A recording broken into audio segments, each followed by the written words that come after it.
বিশ্বকাপের মাঠে খেলা শুরুর আগেই শুরু হয়েছে রাজনৈতিক টানাপোড়েন। ভিসা জটিলতা, কূটনৈতিক উত্তেজনা আর বাড়তি নিরাপত্তার মধ্যে মেক্সিকোতে ঘাঁটি গেড়েছে ইরান জাতীয় ফুটবল দল। সোমবার ৮ জুন মেক্সিকোর তিজুয়ানায় হোটেল থেকে স্টুডিও ক্যালিয়েন্তের উদ্দেশ্যে রওনা দেন ইরানি ফুটবলাররা। পরে যাত্রাপথে তাদের বহরকে নিরাপত্তা দেয় মেক্সিকোর ন্যাশনাল গার্ড। হোটেলের সামনে থেকে শুরু করে স্টেডিয়ামের বাইরে পর্যন্ত ছিল কড়া নিরাপত্তা। বিশ্বকাপ চলাকালে ইরান দলের বেস ক্যাম্প হিসেবে ব্যবহার করা হচ্ছে মেক্সিকোর স্টুডিও ক্যালিয়েন্তে। তবে মাঠের লড়াইয়ের আগে আলোচনায় এসেছে দলের অবস্থান ও ভ্রমণ পরিকল্পনা। রয়টার্সের প্রতিবেদনে বলা হয়েছে, ভিসা সংক্রান্ত অনিশ্চয়তা এবং রাজনৈতিক পরিস্থিতির কারণে শেষ মুহূর্তে যুক্তরাষ্ট্রের বদলে মেক্সিকোকে বেস ক্যাম্প হিসেবে বেছে নেয় ইরান। কয়েকদিন আগে ইরানের রাষ্ট্রদূত জানান, যুক্তরাষ্ট্রে দলের অবস্থান যতটা সম্ভব সীমিত রাখার চিন্তা থেকে এমন সিদ্ধান্ত নেওয়া হয়েছে।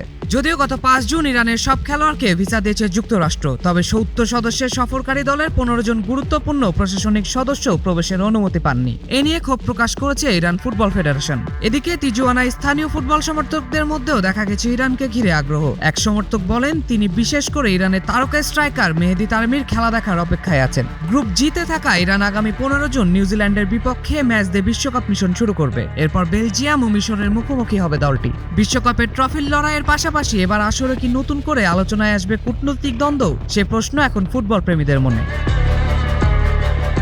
জুবাইরি নাম, নিউজ 24।